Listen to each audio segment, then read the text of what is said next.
Pemirsa, terima kasih pian masih bersama kami. Berita selanjutnya, Mahabarakan.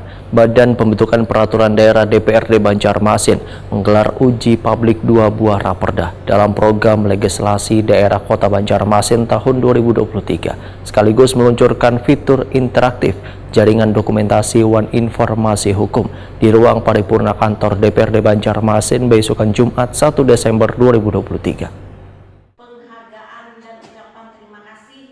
Badan Pembentukan Peraturan Daerah DPRD Banjarmasin menggelar uji publik 2 buah raperda dalam program legislasi daerah Kota Banjarmasin tahun 2023, sekaligus meluncurkan fitur interaktif jaringan dokumentasi One Informasi Hukum. Kegiatan yang mengundang akademisi, mahasiswa serta lapisan warga ini diselenggarakan di ruang paripurna kantor DPRD Banjarmasin, Jalan Lambung Mangkurat, Banjarmasin Tengah, besokan Jumat 1 Desember 2023. Bermaksud melakukan uji publik untuk diskusi publik terhadap tahapan pembentukan rancangan peraturan daerah inisiatif DPRD Kota Banjarmasin dengan tujuan mengumpulkan informasi untuk memfasilitasi penyusunan rancangan peraturan daerah, yang mana data atau informasi akan dijadikan catatan sebagai bahan penyempurnaan raperda nantinya.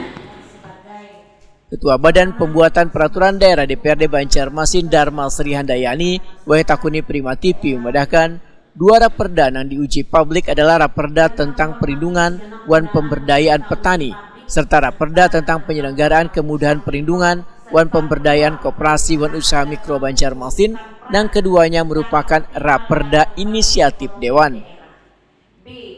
Politisi Partai Golkar ini menyatakan uji publik ini sebagai syarat untuk kelanjutan diajukan raperda wayah rapat paripurna hingga disahkan untuk dibentuk panitia khusus pembahasan raperda antara legislatif dan eksekutif.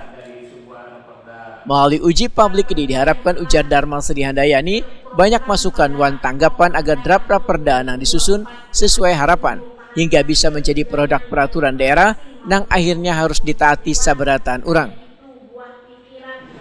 Harapannya ke depannya setelah draft ini menjadikan sebuah pansus dan dibahas dan hasilnya menjadi perda yang bermanfaat buat masyarakat Kota Banjarmasin. Jadi intinya tuh perda ini bisa mengatur lahan-lahan pertanian lah supaya jangan menipis, berkurang, karena kita melihat sendiri lah banyak lahan-lahan pertanian itu menjadi sebuah perumahan pokok, dan usaha-usaha mikro itu bisa jangan pemerintah lah bisa lah memberikan simpan pinjam tapi dengan bunga yang tidak tinggi, sehingga jangan ada yang disasah-sasah aja orang tuh kalau betagihan. Akademisi ULM Ahmad Fikri Hadin memandahkan dalam uji publik ini ada beberapa masukan dari peserta, terutama terkait dengan raperda tentang penyelenggaraan kemudahan perlindungan wan pemberdayaan koperasi wan usaha mikro Banjarmasin, agar nantinya kereda kebocoran dana APBD Banjarmasin dalam membantu para UMKM tersebut. Nah, kebetulan dinas terkait yang leading sektornya kan ada sendiri kan, jadi memudahkan nanti saat pembahasan di pansus. Jadi fokus-fokus mana saja yang coba ditawarkan di bab-bab di penormaan itu nanti akan dibahas lebih detail di pansus. Nah, namun uji publik kali ini banyak juga masukan yang berhubungan dengan mudahnya sekarang membangun UMKM.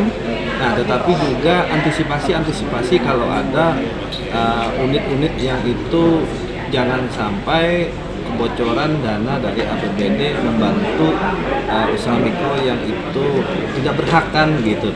Nah, jadi diskusinya tadi cukup menarik, tetapi sekali lagi antisipasi itu sudah dilakukan dan pengalaman dinas sudah hampir 10 tahun lebih, ya tentu lebih memudahkan nanti ke depannya untuk menjadi verifikator yang benar. Kabak Perundang-undangan Sekretariat DPRD Banjarmasin Rahmat Riyadi Akbar memandahkan kegiatan ini dibarengi dengan peluncuran perpustakaan digital dengan bentuk website bernama Pinter Jaringan Dokumen Wan Informasi Hukum atau JDIH fitur interaktif untuk informasi sekitaran peraturan daerah. Website ini sebuah inovasi untuk memudahkan warga dalam mengakses informasi produk hukum yang sudah akan dikeluarkan DPRD Banjarmasin.